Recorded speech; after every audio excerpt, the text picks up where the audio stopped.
अस्सलाम वालेकुम, welcome to debate eight 8। मैं हूं ईसा नकवी। ख़वातीन हज़रात, मेरे साथ मौजूद हैं कमर ज़मान कायरा साहब, पाकिस्तान पीपल्स पार्टी के रहनुमा हैं और अभी जो गवर्नमेंट रुखसत हुई है उसकी काबीना का हिस्सा थे। इस वक्त पाकिस्तान में एक बिल्कुल मुख्तलिफ सियासी मंजरनामा मौजूद है। निगरान वज़ीर आज़म जो हैं उनकी तकर्री हो चुकी है, वो हल्फ उठा चुके हैं। निगरान काबीना का क़याम अमल में लाया जा रहा है और साथ ही ये ख़दशात मौजूद हैं कि क्या साल 2023 या फिर 2024 भी पाकिस्तान में इलेक्शंस का साल होगा या नहीं। पाकिस्तान पीपल्स पार्टी इस हवाले से बड़ा सख्त मौक़िफ़ रखती रही है। अब क्या उनके मौक़िफ़ में कोई तब्दीली है या पाकिस्तान में आइन और कानून की अमलदारी के हवाले से पीपल्स पार्टी उसी यूजुअल पोजीशन के ऊपर खड़ी है। इन तमाम मामलात पर बात करेंगे कमर ज़मान कायरा साहब से। कायरा साहब, स्टार्टअप कर लेते हैं बड़ा क्विकली। जो है वो ज़ाहिर है कि आज बहुत सारी चीज़ें आपसे पूछनी हैं, हुकूमत के हवाले से भी, पीपल्स पार्टी के हवाले से भी और आइंदा के सियासी मंजरनामे के हवाले से भी। पहले तो मुझे ये बताइए कि निगरान वज़ीर आज़म के लिए अनवारुल हक काकड़ साहब का नाम आया, पीपल्स पार्टी ने कोई ख़ास गर्म जोशी क्यों नहीं दिखाई?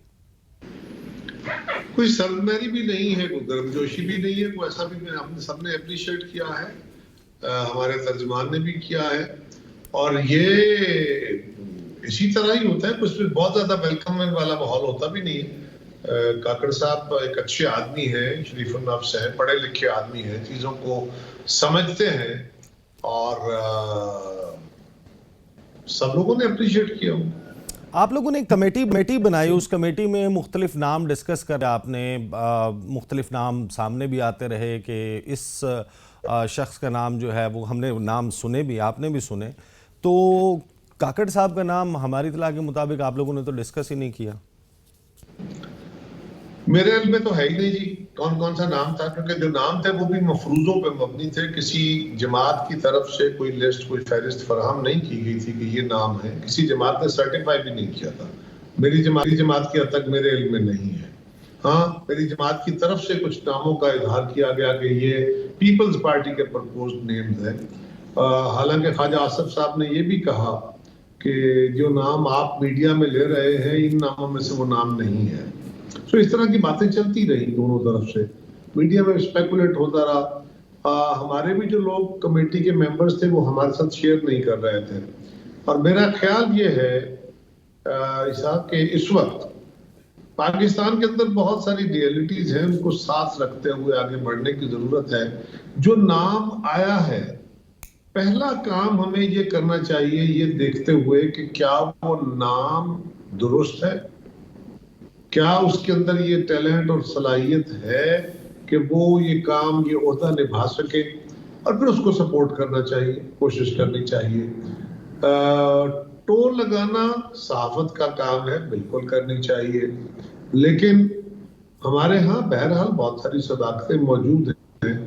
उनको अपनी साथ रखते हुए ये फैसला कीजिए, आगे बढ़ने का फैसला कीजिए। एक अच्छी शख्सियत अगर आई है तो उसके साथ उसको सपोर्ट करना चाहिए। मेरी दानिश में काकड़ साहब एक पढ़े लिखे, वेल वर्स और बड़ा आर्टिकुलेट आदमी है। हम उनको सपोर्ट करेंगे और इंशाल्लाह वो जो केयरटेकर गवर्नमेंट का एक मैंडेट है उस पे इंशाल्लाह पूरे उतरेंगे। हम आते हैं, मैं आपको मैं जाहिर है कि ये सवाल आ क्यों रहा है, ये सवाल हो क्यों रहा है, ये आपके बेल में है। पहले तो आप मुझे ये बता दें, ख्वाजा आसिफ साहब कह रहे हैं कि पीपल्स पार्टी और नून लीग ने डॉक्टर मालिक के नाम पर इत्तफाक कर लिया था। क्या आप इस बात की तस्दीक कर सकते हैं? मैं नहीं कर सकता क्योंकि ख्वाजा साहब उस कमेटी के मेंबर थे, मैं तो था नहीं। सही। अच्छा, मैं आपको राजा रियाज साहब की गुफ्तगू का ज़रा चंद सेकंड जो है वो सुनवाना चाहता हूँ, जिसमें वो ये बता रहे हैं कि किस तरीके से वज़ीर आज़म पाकिस्तान ने उनके दिए हुए नाम के ऊपर एग्री किया। फिर मैं ज़ाहिर है कि इस तरफ आऊँगा जो आप कह रहे हैं कि टो लगाना सहाफ़त का काम है। ये सवाल आ कहाँ से रहा है और ये सवाल जन्म क्यों ले रहा है, ये ज़रा गुफ्तगू सुने राजा रियाज साहब की। उन्होंने कहा कि आप ये जो नाम है, तीन इनमें से कौन सा नाम आप करना चाहते हैं? अच्छा। मैंने कहा जी ये बलूचिस्तान के, बाकी जो दो थे वो पंजाब के थे। अच्छा। तो मैंने कहा जी ये बलूचिस्तान के अगर ये हो जाए तो इसका अच्छा असर आएगा और छोटा सूबा एडजस्ट हो जाएगा। अच्छा। तो उन्होंने कहा मैंने मशवरा कर लिया, ओके डन। मैंने मशवरा कर लिया है, ओके डन। यानी कि 3 सेकंड्स में वज़ीर-ए-आज़म पाकिस्तान, जो कि 13-14 जमातों के मुतफ़िका वज़ीर-ए-आज़म हैं, उन्होंने अपोजिशन लीडर राजा रियाज, जिनको उनकी पार्टी ओन नहीं करती, जो अपनी पार्टी को ओन नहीं करते, जिनको अपोजिशन ओन नहीं करती, जिनके अपोजिशन लीडर होने और उसका हक अदा करने के हवाले से सवालात और तहफ़्फ़ुज़ात मौजूद हैं, उन्होंने ये दावा किया है कि ये नाम मैंने रखा, मैंने वज़ीर-ए-आज़म को दिया। उन्होंने कहा मैं मुशावरत करूँगा, मशावरत करके मैं आपके पास वापस आऊँगा। मशावरत करके जब वो वापस आए और उन्होंने कहा राजा रियाज साहब आप बताएं किसको करना है, राजा रियाज साहब कहते हैं मैंने कहा इनको करना है। उन्होंने कहा ओके ठीक है डन। तो सवाल कायरा साहब इस वजह से हो रहा है कि 13-14 जमातें जो हैं वो अब बाद में कोई ख़त लिख रहा है, कोई उनके नाम के ऊपर सर पकड़ कर बैठा है काकड़ साहब के नाम पर, कोई उसको गर्मजोशी से इस्तकबाल नहीं कर रहा। तो फिर कि ये तो लगता है कि नून लीग का सोलो डिसीजन था, उन्होंने तो मशावरत भी नहीं की और वज़ीर-ए-आज़म शहबाज शरीफ ने जिस नाम पर राजा रियाज ने कहा उसमें उन्होंने ओके ठीक है डन कर दिया। इस सवाल का जवाब सही मानों में तो फिर शहबाज शरीफ साहब से ही लिया जा सकता है। मैं गुजारिश करूंगा, मैं तो स्पेकुलेट करूंगा ना, मैं ऐसे ही अपने कैफे लगाऊंगा, आप अपने कैफे लगाएंगे, लेकिन ये दोनों अहबाब की मशावरत के दरमियान नाम निकला, उसी नाम को उन्होंने फाइनल कर लिया। जल्दी किया तो क्यों किया? अब ये क्यों का जवाब तो वही दे सकता है जिसने किया, मैं तो खुद जवाब नहीं दे सकता, नहीं मैं उनको जवाब दे ठहरा सकता हूं कि मुझे बताएं आपने ऐसा क्यों किया। आप बतौर साफी पूछ सकते हैं, जरूर पूछिएगा। इस बात से मैं ये जरूर अखज़ कर सकता हूं कि वज़ीर-ए-आज़म शहबाज शरीफ को जब 2 दिन पहले राजा रियाज ने काकड़ साहब का नाम दिया तो उनके नाम के हवाले से पीपल्स पार्टी से कम अज़ कम मुशावरत शहबाज शरीफ साहब ने नहीं की। मुझे नहीं पता ना, आप मुझसे वो सवाल पूछ रहे हैं जिसका मैं हिस्सा नहीं हूँ। शहबाज शरीफ साहब ने मुशावरत अगर की तो जरदारी साहब से और बिलावल साहब से, मुझसे तो की नहीं, ना ही मेरा वो लेवल है, ना मैं उस कमेटी का मेंबर हूँ। इसलिए मैं कह रहा हूँ कि मुझे नहीं पता, इसलिए मैं कह रहा हूँ कि ये जो नाम आ गया इससे अगला देखिए क्या तरीका है। नाम कहां से आया, कैसे आया, ये माने रखता है, जरूर हमारी सियासत में माने रखता है, इस पे भी बहस कीजिए, लेकिन ये नाम आ गया, वो इंस्टॉल हो गए, उन्होंने ओथ ले लिया। अब देखना यह है कि जो हुआ फैसला उसके अगले समरात क्या होंगे, बंदे की काबिलियत अहलियत क्या है, that is more important, let's move there. ये मैं एग्री करता हूं कि आप गैर मुतनाज़ा तरीन शख्सियत को भी ले आते तो बहुत सारे सवालात उठ जाते। आप किसी भी शख्स को जो इस वक्त पोलिटिकल पोलराइजेशन है ऐसा ही होना था, लेकिन अब वो आ चुके हैं, वो अपनी काबीना बना लेंगे। मुझे ये बताइए कि पीपल्स पार्टी की क्या एक्सपेक्टेशन है, क्या तवक्को है? आइन और कानून बड़े वाज़े अंदाज में जो है वो स्टेट करता है कि एक इंटरिम वज़ीर-ए-आज़म की, एक इंटरिम गवर्नमेंट की क्या रिस्पॉन्सिबिलिटी है। तो मैं चाहता हूं कि आप अपने मुंह से बता दीजिए हमें कि आप क्या चाहते हैं कि काकड़ साहब जो है वो क्या एजेंडा या क्या प्राइमरी गोल अपने सामने रखें। देखिए, केयरटेकर वज़ीर-ए-आज़म का हमारे यहाँ जो बहुत चर्चा होता है ना, वो इसलिए है कि वो इलेक्शन के दौरान वो वज़ीर-ए-आज़म होते हैं। वज़ीर-ए-आज़म का बुनियादी तौर पे इलेक्शन के प्रोसेस पे कोई रोल नहीं, कोई बड़ा रोल नहीं, कम से कम बड़ा छोटा सा रोल होता है और वो रोल डिफाइंड है। इलेक्शन में रोल तो है इलेक्शन करवाने वालों का, इलेक्शन कमीशन का, सूबाई हुकूमतों का, जिन्होंने मैन पावर देनी है।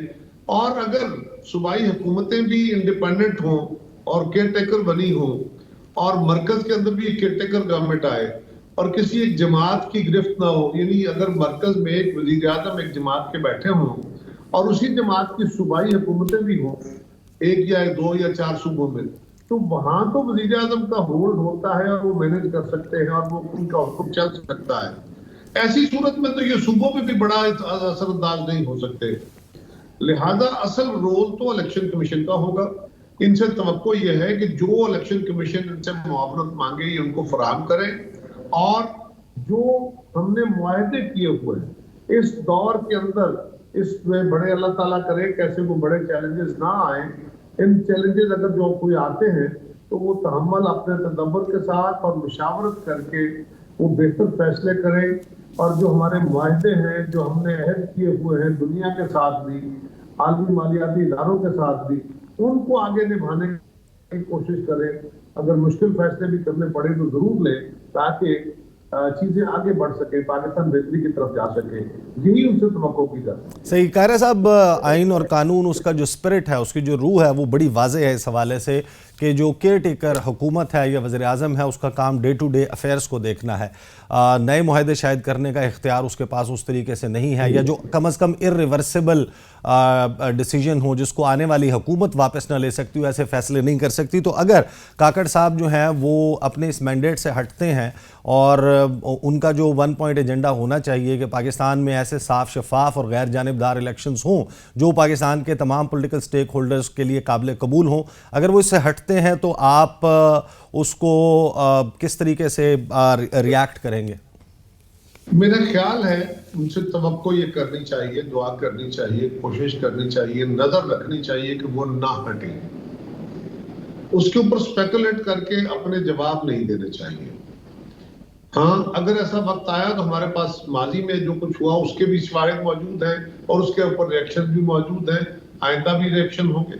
लेकिन अभी अगर इस मफरूजे पे मबनी ये कहा जाए अगर ऐसा हुआ तो फिर हम ये कर देंगे, तो फिर ये अगर भूल जाएगा, सवाल गायब हो जाएगा। जवाब की बुनियाद पे पीपल्स पार्टी ने कह दिया कि हम ये कर देंगे, तो ये मुनासिब नहीं है। इस वक्त केयरटेकर गवर्नमेंट आई है, उनको सपोर्ट करने की जरूरत है। Let's help. ये मफरूज़ा एक नई सूरत हाल से जन्म ले रहा है कायरा साहब। ये जो अगर कह के मैं सवाल कर रहा हूँ ये बिला वजह नहीं है। उसकी वजह यह है कि आपने काउंसिल ऑफ कॉमन इंटरेस्ट में नई मरदमशुमारी को जब अप्रूव किया है उसके बाद तारीख जो है उसके हवाले से कोई वजाहत मौजूद नहीं है। 2 अहम साबिक वफाकी वज़रा आपके फेलोज़ कैबिनेट में बैठे हुए, लेकिन उनका ताल्लुक मुस्लिम लीग नून से है, वो कह चुके हैं साल 2023 इलेक्शन का साल नहीं है और 2024 में भी फरवरी मार्च कौन सा महीना होगा ना इलेक्शन कमीशन की तरफ से कोई वजाहत है ना किसी और की तरफ से। आप सुन लीजिए पीपल्स पार्टी क्या कहती रही है इलेक्शंस के इनकाद के हवाले से, वो मैं आपको सुनवा देता हूं, फिर आप मुझे अपनी राय दे दीजिए। हमेशा इस बात के हक में है कि इलेक्शंस टाइम पे, अगर किसी का ये गलतफहमी है कि वो इलेक्शंस डिले करवा सकते हैं और पाकिस्तान पीपल्स पार्टी उनका मुखालफत नहीं करेंगे, तो ये इनका गलतफहमी है।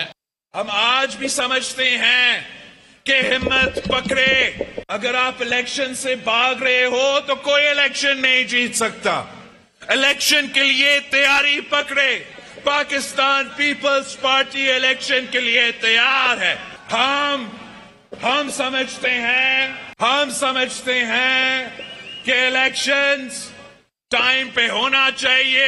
दो टोक मौकफ है कि ये पार्लियामेंट अपनी मियाद पूरी करे और 60 दिन के अंदर अंदर इलेक्शन हो और नई हुकूमत आए और इस जो पाकिस्तान को आगे लेकर चले। ये हमारा दो टोक मौकफ है इस हुकूमत के सामने। ना इत्तेहादी गवर्नमेंट भागी है और ना पीडीएम भागी है इलेक्शन से। हम हर वक्त इलेक्शन के लिए तैयार हैं कि इलेक्शन एक साथ होने चाहिए, कौमी के और सूबाई के। जहाँ तक ताल्लुक़ है अदलिया का या इलेक्शन कमीशन ऑफ पाकिस्तान का, उनकी सोच भी शायद यही होगी। तो इसलिए मैं समझता हूँ कि एक ही दिन इलेक्शन अगर नहीं होगा वफाक कमज़ोर हो। पीपल्स पार्टी मुस्लिम लीग के दरमियान आपस में डिस्कशन के अंदर अगर कोई पॉइंट आया है और 2 डेट्स के ऊपर है, तो मेरा ख्याल है ये बाकी इत्तेहादियों के साथ भी मुशावरत करने के बाद फैसला होगा। ये 2 जमातों का फैसला तो नहीं है। इलेक्शन एक बात तय है कि इलेक्शन अपने वक्त पे होने चाहिए, इसमें से डिले का कोई तसव्वुर नहीं होना चाहिए। जी कायरा साहब, देखिए ईसा, बात यह है कि जितने बयान आपने सुनाए बशमूल मेरे अपने बयान के, बिलाशुबा हमने ऐसे ही कहा, इसमें कोई दूसरी राय नहीं है। लेकिन ये किस वक्त कहा? जब मरदमशुमारी का अमल जारी था, इसके ऊपर बहुत सारे सवाल उठ रहे थे। मरदमशुमारी पे आप भी सवाल उठा रहे थे जून में, जुलाई में, और ये उसी वक्त के सवाल है जो हम जब कह रहे थे जी। तो उस वक्त ये था कि सूबों के बहुत सारे तहफ़्फ़ुज़ात हैं, जमातों के बहुत सारे तहफ़्फ़ुज़ात हैं, लिहाजा मरदमशुमारी का अमल मुकम्मल नहीं हो सकता। उस वक्त ये बहस नहीं थी कि मरदमशुमारी के बाद हल्का बंदी होगी। उस वक्त सवाल ये था कि इमरजेंसी लग जाएगी, फाइनेंशियल इमरजेंसी लग जाएगी, असेंबली की मुद्दत बढ़ा दी जाएगी, हुकूमत आगे चली जाएगी, और हम कह रहे थे कि ऐसा नहीं होगा। अब सवाल यह है कि मरदमशुमारी का एक प्रोसेस जो 2017 की मरदमशुमारी थी उस वक्त जब 18 में उसके तहत इलेक्शन कराए गए तो आपको याद होगा कि एक आईनी तरमीम की गई थी जो फॉर वंस थी, एक दफा के लिए, और उसके अंदर ये भी तय था कि अगली मर्दमशुमारी के बाद इलेक्शन कराए जाएंगे। मर्दमशुमारी हो रही थी, खान साहब के दौर में तय हुई थी। मर्दमशुमारी के प्रोसेस में सूबों ने अपने अपने तहफ़्फ़ुज़ात का इज़हार किया, एड्रेस हुए, और जब सीसीआई की मीटिंग रखी गई उसमें जब वो फिगर्स दिए गए, सबको वो फिगर एग्री किए, क्योंकि उनके जो तहफ़्फ़ुज़ात थे वो दूर हुए, उनके जो सवालात थे वो एड्रेस हुए, ये बार बार वेरिफिकेशन हुई। उसके बाद अगर इसमें कौमी इत्तेफाक राय हो गया तो ये एक इंतहाई अहम मौका, अहम दस्तावेज है, इस पे बिल्कुल होना चाहिए। ये भी एक आईनी जिम्मेदारी थी हुकूमत की, हमने उसको पास कर दिया। जिस वक्त हम कह रहे थे कि चेयरमैन बिलावल साहब का, गिलानी साहब का, कुंडी साहब का, मेरे बयान आपने सुनाए, बाकी लोग भी कह रहे थे हमारे, कोई शक नहीं है इसमें, लेकिन उस वक्त ये नहीं था। अब ये बताइए कि अगर एक इत्तेफाक राय कौमी हो रहा है तो क्या उसको नहीं करना चाहिए, इसको तौतल में डालना चाहिए? हमने कर दिया। अब अगला काम इलेक्शन कमीशन का है। इलेक्शन कमीशन पिछली मर्दमशुमारी पे अपना काम शुरू कर चुका था।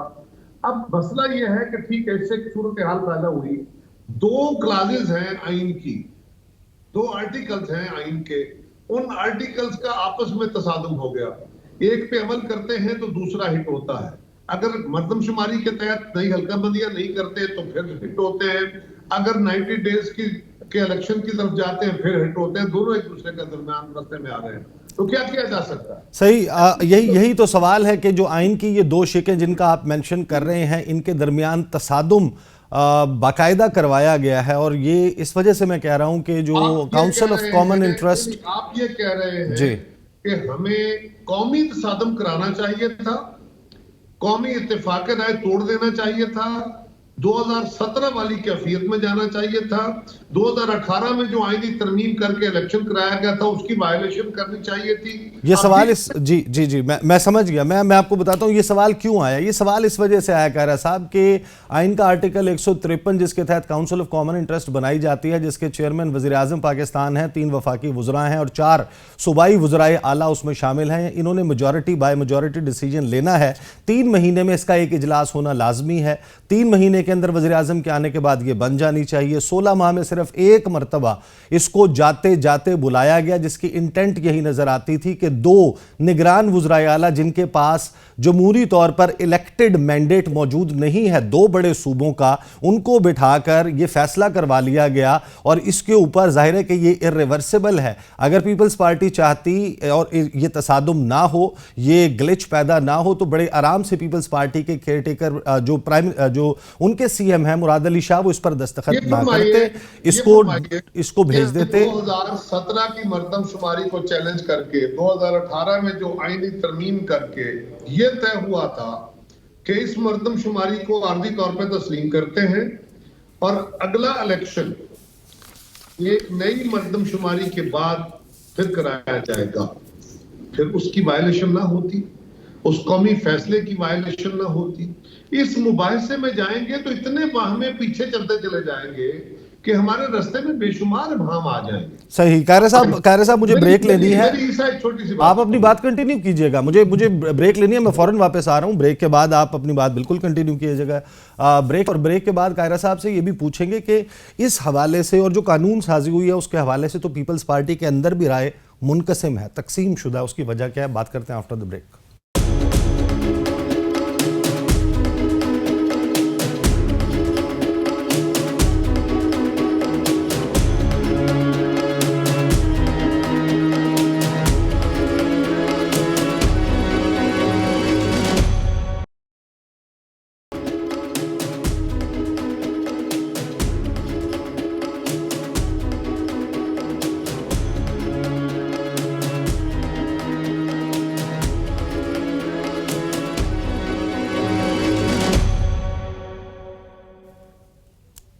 Welcome back after the break. Kaira साहब हमारे साथ मौजूद हैं पाकिस्तान पीपल्स पार्टी से। मौजूदा जो सियासी सूरत हाल है, नया सियासी मंजरनामा है, इसके हवाले से गुफ्तगू जारी है।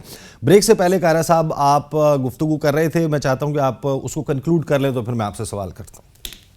कि देखिए, मैं तो सिंपल गुजारिश कर रहा हूं कि एक नई सूरत हाल में अगर हम मुबाहिसा करते चले जाएंगे तो मैं आपको माजी के हवाले दे के और चीजें बयान कर दूंगा। इस वक्त एक इत्तेफाक राय हुआ है, इसको बेहतर समझिए। जो CCI के अंदर केयर टेकर्स का है, इसको कानूनी और आईनी तरीके से देखा गया, ये मुमकिन था इसलिए किया गया। तीसरा, अगर फर्ज करें वो 2 चीफ मिनिस्टर्स के वोट को आप निकाल भी दें तो ये बाय मेजॉरिटी फैसला होता है। 8 में से 6 मेंबर तो वो थे जो वो फैसला कर सकते थे।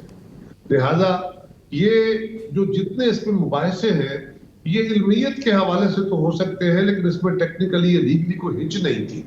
अब आखिरी सवाल सिंपल ये भी है कि अगर आपकी 2017 का तयशुदा और उसके बाद आईनी अमेंडमेंट करके आप अगले इलेक्शन गए, एक दफा के लिए उस हल्का बंदी जिसके ऊपर इलेक्शन पिछला हुआ उस मर्दमशुमारी को माना गया, लिखा गया कि ये एक दफा के लिए, इसीलिए ये मिड टर्म में मर्दमशुमारी कराई। इस कौमी इत्तेफाक राय को जाया करना हमारी दानिश में दुरुस्त नहीं था। आपकी दानिश में हो सकता है इसकी कोई अहमियत ना हो, हम इसको बेहतर समझते थे। लेकिन कायरा साहब उसमें मसला ये है कि जो आइन है वो बड़ा वाज़े तौर पर कहता है कि अगर असम्बली अपनी मियाद पूरी होने से पहले तहलील हो जाए तो फिर 90 रोज़ में, और अगर पूरी करके तहलील होती है तो 60 रोज़ में। इसमें तो कोई अभाम नहीं है। आइन के इन आर्टिकल्स को क्या CCI का ये फैसला कि उसने मर्दमशुमारी पास कर ली, गजटेड नोटिफिकेशन गवर्नमेंट ने जारी कर दिया और आप लोगों ने तमाम की तमाम डिसीजन मेकिंग का इख्तियार अपने हाथ पांव काट के सियासी जमातों ने सिकंदर सुल्तान राजा साहब के हाथ में पकड़ा दिए कि अब जो चाहे तेरा हुस्न करिश्मा साज करे, हमने कुछ नहीं किया, राजा साहब जो फैसला करें। नहीं, वज़ीर आज़म पाकिस्तान से उनकी जो आखिरी रोज़ था, सहाफ़ियों ने यहाँ इस्लामाबाद में सवाल किया कि आपको कोई खदशा नहीं है कि जमहूरी अमल कैसे आगे चलेगा, इलेक्शंस कब होंगे उसकी तारीख वाज़े नहीं है। उन्होंने कहा कि अब ये इलेक्शन कमीशन की डोमेन है। मैं हैरान हूँ और समझने से ये बात कासिर हूँ कि पीपल्स पार्टी, मुस्लिम लीग नवाज मंझे हुए सियासी खिलाड़ी हैं, वो इलेक्शन कमीशन ऑफ पाकिस्तान की डोमेन करार दे रहे हैं कि अब इलेक्शन जब भी होना है वो सवाबदीद है चीफ इलेक्शन कमिश्नर की। आपका क्या ख्याल है, किसने इलेक्शन कराना है, आपकी नजर में क्या है? सर, असम्बली जो है वो अगर वक्त से पहले तहलील हुई है, सदर पाकिस्तान ने तारीख देनी है और 90 रोज में इलेक्शन होने हैं, लेकिन यहाँ पर अब बात जो पूछ रहा हूँ, जी हमारी दानिश में तो ये है कि हमने बड़ा गलत काम कर दिया आपकी दानिश में। आप ये फरमाइए कि क्या इलेक्शन की तारीख वजीर आजम ने देनी थी, काबीना ने देनी थी, मुस्लिम लीग ने देनी थी, PDM ने देनी थी, पीपल्स पार्टी ने देनी थी, या इलेक्शन कमीशन ने? यही बात उन्होंने कही है कि ये डेट कब होगी, इसका इलेक्शन शेड्यूल कैसे होगा, ये बात तो इलेक्शन कमीशन ने करनी है ना, उन्हीं की डोमेन है। यही बात प्राइम मिनिस्टर ने कही, इसमें हाथ काट के दे देने। इसीलिए कहते हैं ना सर, गैर मुमकिन है कि हालात की गुत्थी सुलझे, अहले दानिश ने बहुत सोच के उलझाई है ये कुंडी साहब। मैं आपको बताता हूं उसकी वजह यह है, इलेक्शन कमीशन भी अंडर वॉच होता है। इलेक्शन कमीशन के ऊपर आप भी बैठे हैं आवाजदार के तौर पे, ऊपर अदालतें भी बैठी हैं, हम भी बैठे हैं। इलेक्शन कमीशन अगर अपने मैंडेट से, अपने अगर आईनी जवाब से बाहर निकलेगा तो सब लोग उस पर बैठे हैं, आइन के तहत चीजें चल रही है। मैं सिर्फ ये कह रहा हूं कि इस वक्त जो बहस करने वाला मामला है ना, वो ये है, मेरी नजर में, आप ज्यादा समझते हैं चीजों को, मेरी नजर में वो ये है कि बजाय इसके कि हम लकीर पीटे, हमें चाहिए ये कि हम ये फैसला करें, इस पे बहस करें कि अब इलेक्शन कमीशन को, हुकूमत को कोशिश करनी चाहिए इलेक्शन कमीशन को मामूल फराहम करे और election commission minimum possible days में, मिनिमम इलेक्शन में हल्काबंदी होनी है, ये तय हो गया है। क्यों हुई, किसने की, अच्छी नीयत से की, बुरी नीयत से की, फलां क्या हो गया, चलो आपकी राय होगी। अब अगला काम यह है कि 4 महीने हल्काबंदियों के हैं और तकरीबन कोई 2 महीने के करीब या 2.25 महीने इलेक्शन कराने का शेड्यूल होता है। ये 6.25 महीने का टाइम है, इसको स्क्वीज करके 4.5-5 महीने के दरमियान लाना चाहिए। इलेक्शन कमीशन भी कोशिश करे, हुकूमत भी, सियासी जमातें भी तावन करे, आप भी इस पर मुबाहिसा करें। तो ये कोशिश करनी चाहिए कि जो दोनों आइन के आर्टिकल्स के ऊपर अमल करने के लिए थोड़ा सा टाइम एक्सटेंड करना पड़ रहा है, वो थोड़ा सा रहे। बिल्कुल ऐसे ही होना चाहिए। लेकिन ये जो एतराज़ है, मैं आप ही की पार्टी के फैसल करीम कुंडी साहब जो हैं उनको सुन रहा था, उन्होंने इस खदशे का इजहार किया। उन्होंने कहा कि ये बदकिस्मती है और एज अ पॉलिटिकल वर्कर जो है ये अफसोसनाक मैं समझता हूँ है कि ये फैसला किया गया और 2 निगरान वज़राए आला की मौजूदगी में किया गया। ये नहीं होना चाहिए था, इलेक्शन की तरफ जाना चाहिए। और अभी भी उन्होंने कहा हम इस उम्मीद का इजहार करते हैं कि इलेक्शन कमीशन ऑफ पाकिस्तान ये मामला अगली हुकूमत के पर छोड़ देगा, आगे के लिए छोड़ देगा, 90 दिन में इलेक्शन करवा देगा। उसकी वजह यह है कि कायरा साहब 8 सितंबर को सदर पाकिस्तान की मुद्दत जो है वो पूरी हो रही है। इलेक्टोरल कॉलेज की अदम मौजूदगी में उनका इंतखाब नहीं हो सकता। फिर मार्च में सेनेट के इंतखाबात हैं, चेयरमैन सेनेट की, डिप्टी चेयरमैन सेनेट की, आधे से ज़्यादा सेनेटर्स की मुद्दत पूरी हो रही है, उनका इलेक्शन होना है, वो इलेक्टोरल कॉलेज की अदम मौजूदगी में नहीं हो सकता।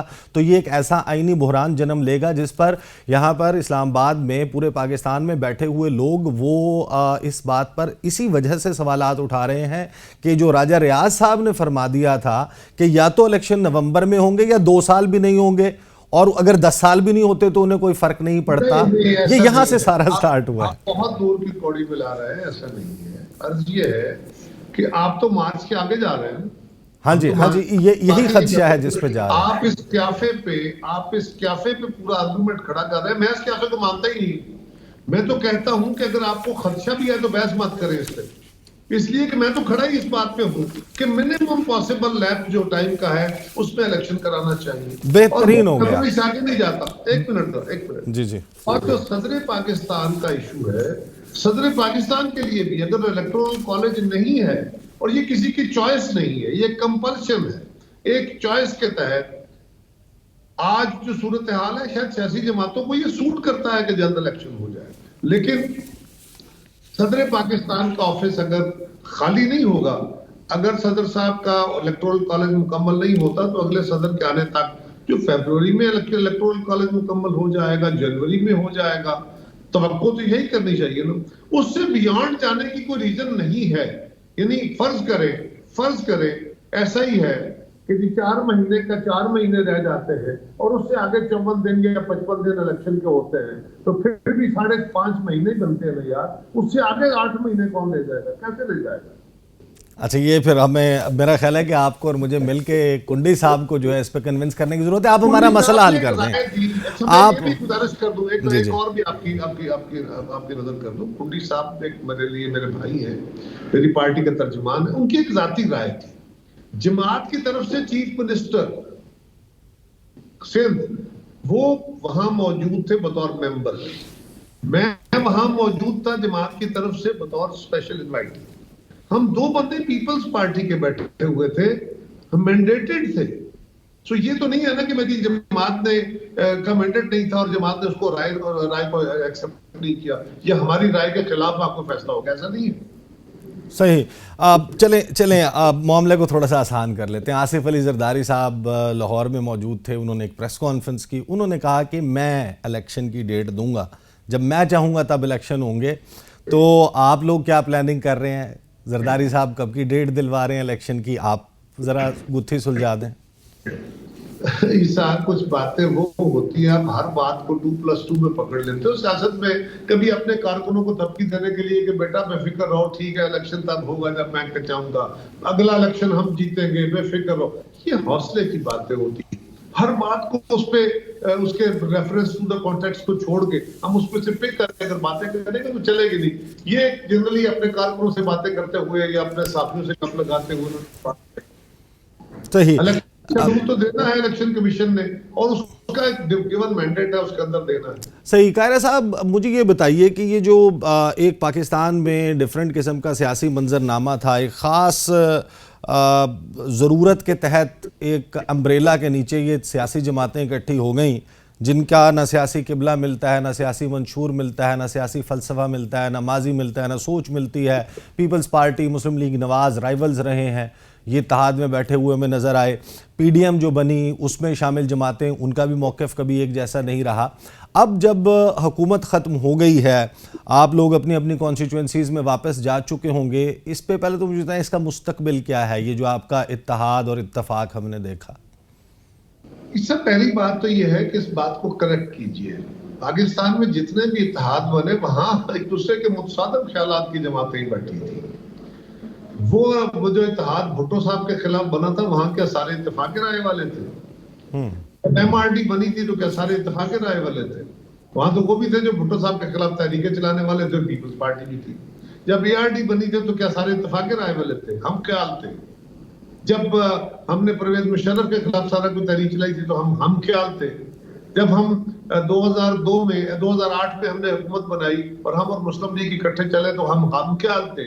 जब बेनजीर भुट्टो शहीद ने COD किया और उस COD के नवाज शरीफ साहब ने उसको सेकंड किया और बाकी जमातों ने साइन किया तो क्या हम ख्याल थे? ये नहीं होता यार। ये सियासत के अंदर हमारे यहाँ जो रवैया है ना दुश्मनी का, कि ये यही रहा, माजी हमारा ऐसा ही है और ये गलत है। इसको करेक्ट होना चाहिए था कि सियासत में इख्तलाफ राय है, दुश्मनी नहीं है। हम आज तक दुश्मनी समझते थे, आज भी इमरान खान दुश्मनी समझ रहे थे।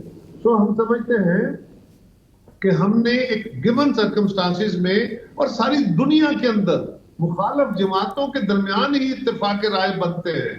जब इत्तेहादी हुकूमतें बनती हैं, एक दूसरे के खिलाफ इलेक्शन लड़े हुए लोग वही इत्तेहादी हुकूमतें बनाते हैं, एक दूसरे पे इल्जामात भी लगा। वो एक मकसद के लिए बना था ना, वो इत्तेफाक राय आपका हुआ था कि उस वक्त आपने एक तहरीक चलाई, आपने इमरान खान की हुकूमत को रुखसत कर दिया, फिर आप आ गए हुकूमत में। अब वो हुकूमत ख़त्म हो गई है, वो असम्बली ख़त्म हो गई है, वो सूरत हाल ख़त्म हो गई है। इस वजह से मैं पूछ रहा हूँ कि ये जो PDM और उसके इत्तेहादी हैं, अब ये अलहदा इनको तसव्वुर किया जाए या अभी भी आपको एक साथ तसव्वुर किया जाए?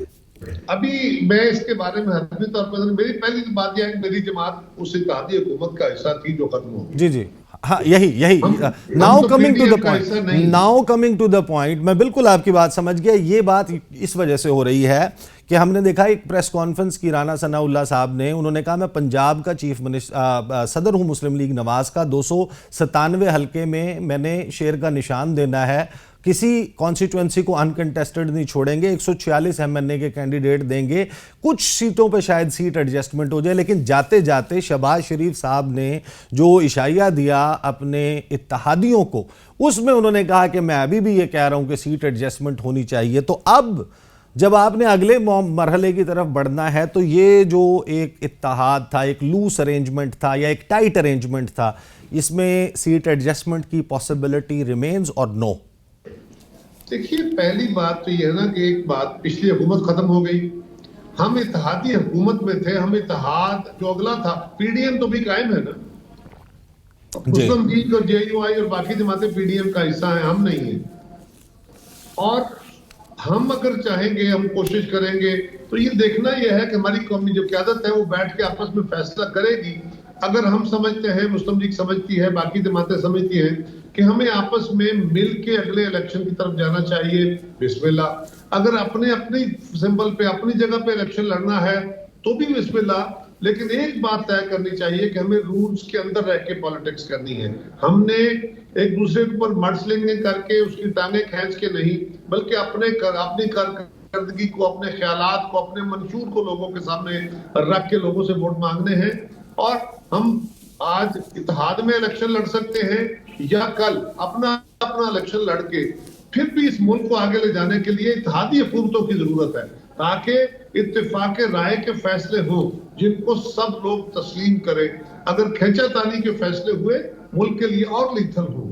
आपकी इस बात से कोई डिसएग्री नहीं कर सकता कि एक कौमी इत्तेफाक राय की ज़रूरत है, लेकिन ये अब कौमी इत्तेफाक राय, आप इत्तेहादी हैं, 13-14 जमातें आपके दरमियान तो मौजूद है, अपोजिशन तो बच गई एक, वो है पाकिस्तान तहरीक इंसाफ। जब आपकी बात कहते हैं कि इत्तेफाक राय होना चाहिए, तो मैं आपकी बात से ये मतलब अखज़ करता हूं कि आप ये कह रहे हैं कि तहरीक इंसाफ को भी ऑन बोर्ड लिया जाए। अगर मैं गलत समझ रहा हूं, मुझे करेक्ट कर दीजिए। सर, मैंने जो बात की वो पिछले आपके सवाल के जवाब में थी, उससे पिछले सवाल के जवाब में थी, जो आपने इत्तेहादी हुकूमतों के आगे बढ़ने के अमल का कहा। जो बात आप सवाल कर रहे हैं कि तहरीक इंसाफ या बाकी जमातों का, तो मेरा तो बड़ा वाज़ेह ख्याल है, मैं तो बहुत दिनों से ये बात कह रहा हूँ कि इस वक्त पाकिस्तान का जो हमारा मिसाक है, वो आईने पाकिस्तान हो या बाकी इश्यूज हमारे जो थे, वो इस वक्त हमारे लिए बहुत सारे सवाल खड़े किए हुए हैं।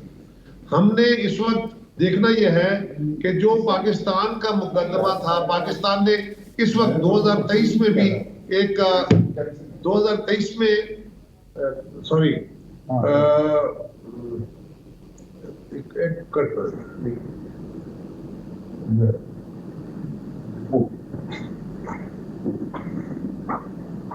सॉरी मैं जी सा इसका जरा जवाब दोबारा दे जी जी दोबारा मैं डिस्ट्रैक्ट हो गया। सवाल यह है कि कायरा साहब, पाकिस्तान को कुछ 4 अदवार ऐसे गुजरे हैं तहरीक पाकिस्तान में जिसमें हमने बड़े बड़े मुआहदे किए, बड़े बड़े फैसले किए। 1940 में तहरीक चली और 1940 के अंदर फैसला हो गया कि हिंदुस्तान के अंदर अंग्रेज जाए और हमें आजादी मिले और हम अपनी अपनी ऑटोनॉमी के साथ अपनी हुकूमतें बना सके, अपना मुल्क बना सके, अपनी रियासतें तश्कील दे सके। 1940 में एक रियासत का तस्वर आ गया और हम एक मिसाक पे आ गए, पाकिस्तान बन गया। फिर पाकिस्तान 2 लाख हो गया अनफॉर्चुनेटली, और फिर एक मिसाक हुआ जो 1973 के आइन की सूरत में सामने आया। उस वक्त भी मुतसादम ख्यालात के लोगों ने इकट्ठे बैठ के पाकिस्तान का फैसला किया, और आज फिर 2010 में 18वीं तरमीम की सूरत में यह फैसला दोबारा रीइंडोर्स हुआ, और आज फिर पाकिस्तान को एक 5वें मिसाक की जरूरत है। एक मिसाक मोहतरमा बेनज़ीर भुट्टो शहीद ने किया था जो मिसाक जमहूरियत था, आज फिर एक मिसाक की जरूरत है। सारी जमातें सर जोड़ के बैठे, बड़े कम्प्लेक्स प्रॉब्लम्स हैं पाकिस्तान को, सियासी बहरान भी है, मुआशी बहरान भी है, इखलाकी बहरान भी है, एडमिनिस्ट्रेटिव इश्यूज भी हैं। Very important, very important point. ये वो मामला है, और coming from People's Party this is very important party. क्या वो वेज बन सकती है इस सारे मामले को इनिशिएट करने में? कायरा साहब, एक शॉर्ट ब्रेक लेनी है, ब्रेक के बाद मैं आपसे इसके थोड़ा सा कंटोर्स के ऊपर बात करना चाहता हूं। बात करते हैं आफ्टर द ब्रेक।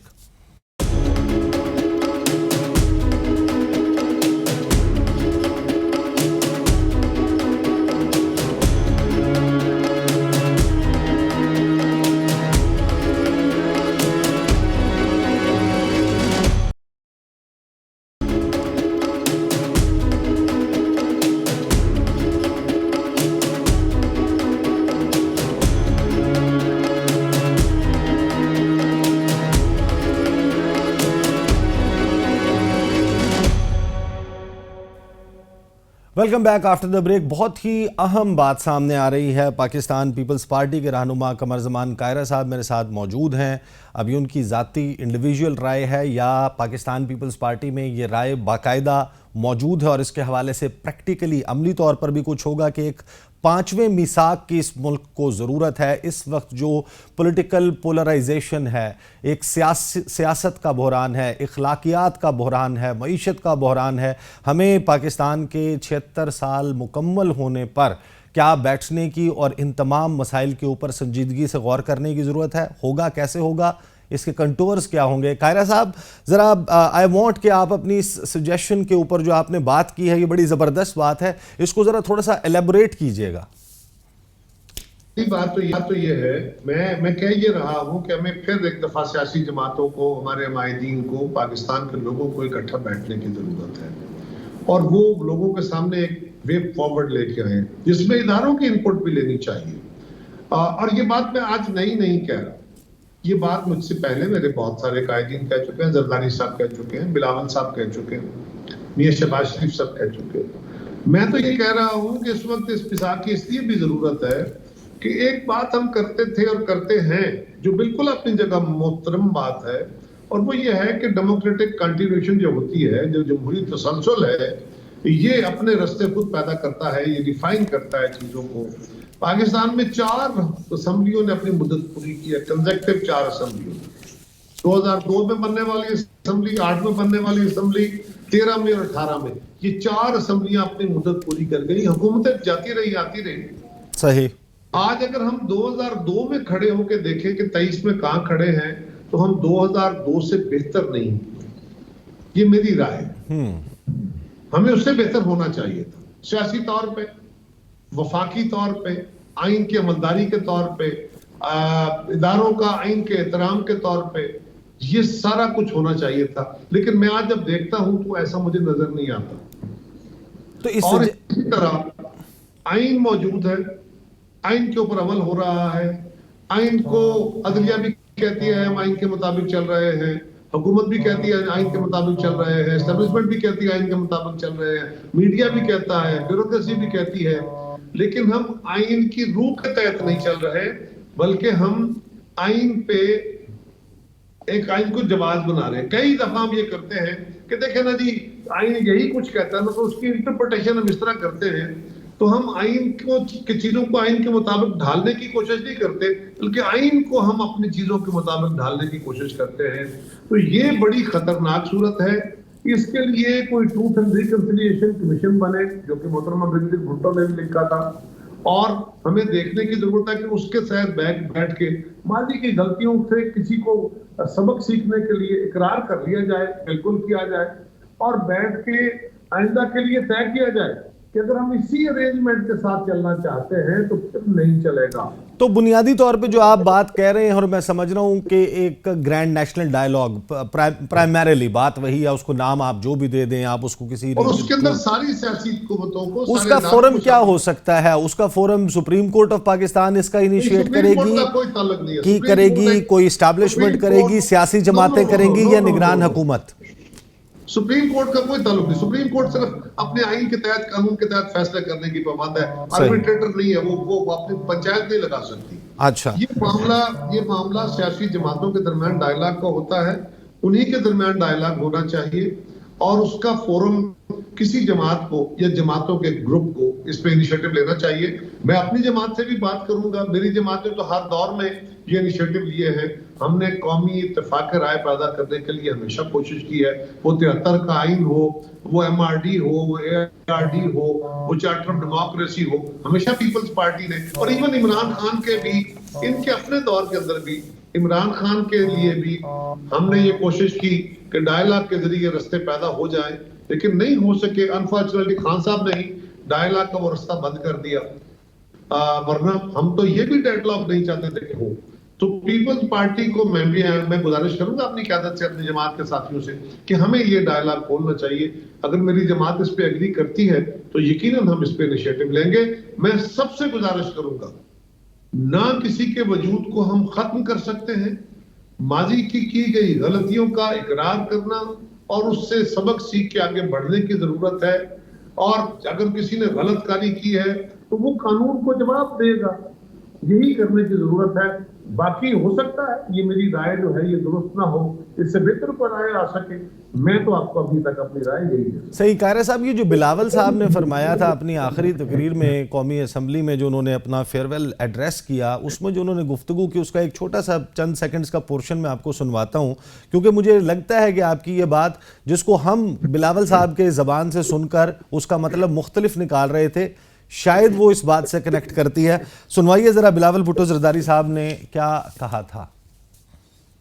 अब जोर देते थे सारे इदारे को अपने दायरे में रह के काम करना चाहिए, और मेरे ख्याल में जो 15-16 महीना का मौका हमें मिला, इस मकसद में हम कामयाब नहीं हुए। जो इदारे हैं इनको अपने दायरे में काम करने का जो सिलसिला है, उस पे हम कामयाब नहीं हुए हैं। मियां साहब को और जरदारी साहब को ऐसे फैसले लेना चाहिए जिससे मेरे लिए और मरियम शरीफ साहिबा के लिए आगे जाके सियासत आसान हो, मुश्किल ना हो। जिस तरीके से हम चल रहे हैं, ऐसे लगता है कि हमारे बड़ों ने फैसला किया है कि जो 30 साल आप लोगों ने सियासत भुगता है, वैसे ही आप चाहते हो कि आगे जाके 30 साल हम सियासत करें। यानी कि ये जो आखिर में बात बिलावल भुट्टो जरदारी साहब फरमा रहे थे कि शायद मियां मोहम्मद नवाज शरीफ और जरदारी साहब, उनको अब कुछ ऐसे फैसले करने की ज़रूरत है कि आइंदा 30 साल भी हम इसी तरह सियासत ना करते रहें। तो आप समझते हैं कि ये बात उनकी अपनी प्रैक्टिकल, पर्सनल, पॉलिटिकल लाइफ के हवाले से नहीं थी, वो इस कौमी इत्तेफाक राय और टेम्परेचर्स को डाउन करने के हवाले से थी? जब इमरान खान की हुकूमत बनी थी तो बिलावल साहब ने वहां जो तकरीर की थी, अगर आप उस तकरीर से चले, और वक्तन फवक्तन असेंबली के अंदर उनकी तकारीर में क्रिटिसिज्म भी था, हुकूमत पे तनकीद भी थी, बड़ी शदीद किस्म की तनकीद भी थी, लेकिन जो वे फॉरवर्ड वो देते रहे वो हमेशा इसी तरह का देते रहे। वो इमरान खान साहब गालियां देते रहे, उसके जवाब में हमेशा हम ये कहते रहे कि बैठ के डायलॉग करके रास्ता निकालना चाहिए। जब इमरान खान साहब इलेक्शन कर रहे थे और कह रहे थे कि फौज टेक ओवर करे, इस हुकूमत को चलता करे, उस वक्त भी बिलावल साहब कह रहे थे हमसे आके बैठ के बात करो। ये बात आज नहीं वो कर रहे, उनके अंदर ये बात समाई हुई है और समझते हम ये है कि यही एक वे फॉरवर्ड है। और हमारी तारीख में जब जब हमने ये काम किया है, या दुनिया भर की तारीख में किसी कौम ने, किसी इलाके के लोगों ने, किसी कबीले ने, किसी खानदान ने क्राइसिस में आके जब बैठ के सर जोड़ के फैसले किए हैं और किसी की गलतियों को दरगुदर किया है। हाँ, अगर किसी ने गलती की है वो अपनी गलती का इकरार करे और सजावार ठहरा है तो उसको भी खत्म करे, लेकिन आगे बढ़ने का रास्ता इसी से निकलेगा। और अगर कोई इसको तोड़ के निकलना चाहता है तो फिर जो मेजॉरिटी है वो इकट्ठी हो, और जो इससे अलग होना चाहता है वो सजावार ठहरे, फिर वो बिल्कुल वो कौम का मुजरिम बनेगा। और क्या रास्ता हो सकता है? बिलावल साहब ने पहले ही इन्हीं चीजों की तरफ इशारा किया। सही है। अच्छा, बस टुवर्ड्स द एंड मुझे ये बता दीजिए कि अब जबकि हुकूमत ख़त्म हो चुकी है, कुछ दावे किए जा रहे हैं पाकिस्तान के मुख्तलिफ सहाफ़ियों की तरफ से। कामरान खान ने ये दावा किया, हामिद मीर साहब ये दावा कर रहे हैं, फिर कुछ पॉलिटिशियंस हैं, फैसल वाउडा साहब, वो भी इस किस्म के दावे कर रहे हैं कि जो हुकूमत गई है इसके अहम तरीन वज़रा के ख़िलाफ़ कोई इंक्वायरियाँ खुलने वाली हैं। ये क्या बात है? मेरे इल्म में तो नहीं है, उनके पास कोई खबर होगी, किसी खबर की बुनियाद पे बात कर रहे होंगे। और कई हमारे साथी वो भी हैं जो छोटी मोटी फुलझड़ी भी छोड़ देते हैं ताकि जरा जेब दास्तान भी रहे। सर, ये छोटी मोटी नहीं, कामरान खान साहब का मैं ट्वीट आपको बता देता हूँ। वो कहते हैं कि पाकिस्तान में तब्दीली की हवाएं चल रही हैं। अनवारुल हक काकड़ की निगरान वज़ीर-ए-आज़म तैनाती ने 4 बार हुक्मरानी करने वाले ख़ानदानों पर सख्ता तारी कर दिया है। अब इंशाअल्लाह सिंध में 15 साल से जारी सिस्टम निज़ाम के ख़ात्मे की बारी है। तमाम आसार बता रहे हैं सिंध में निगरान वज़ीर आला, निगरान हुकूमत सिस्टम निज़ाम का ख़ात्मा करेगी। 15 साल से खरबों अरबों की रिश्वतें। कामरान खान साहब की पिछले 5 साल से एग्जैक्टली यही टोन, यही अल्फाज, यही गुफ्तगू है। सिंध गवर्नमेंट के लिए उनकी नेक ख्वाहिशात इसी तरह की है। वो हर दौर में वहाँ पे रेंजर्स की तबादले हुए, वहाँ पे अफवाज पाकिस्तान के अंदर तब्दीलियां हुई, वहाँ पे और कोई चेंजेस हुई, तो हमेशा उनका यही ख्याल था कि सिंध के अंदर अब इनको सबक सिखा दिया जाएगा। वो उनके अपना कुछ पॉइंट स्कोर है जो करना चाहते हैं वो सिंध गवर्नमेंट या पीपल्स पार्टी से। मुझे उनकी इस बात में कोई सदाकत नजर नहीं आती। हाँ, अगर किसी ने गलती की है वो भुगते।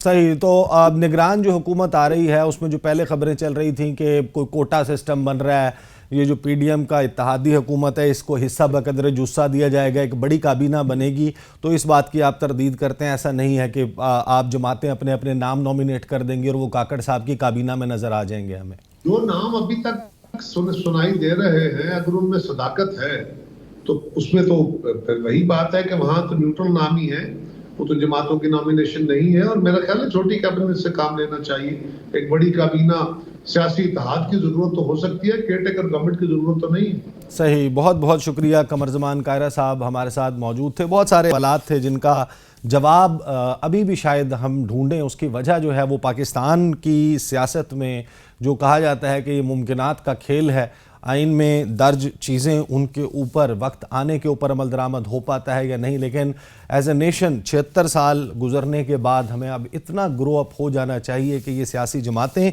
ये कम से कम इस बात के ऊपर इत्तफाक ज़रूर कर लें कि कुछ भी हो, जो आइन की किताब है, जो कानून है, जो उसकी रूह है, उसके ऊपर अमल दरामद बिल्कुल उसी तरीके से होना चाहिए जो actual spirit of the constitution है।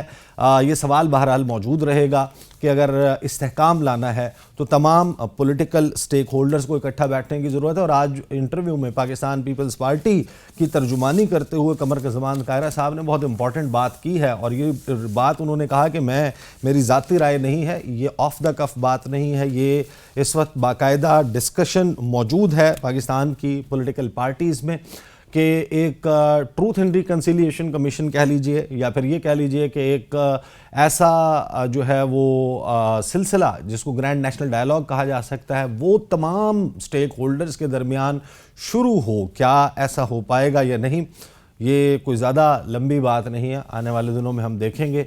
अब तक के लिए इतना ही, मुझे इजाज़त दीजिए। अल्लाह हाफ़िज़।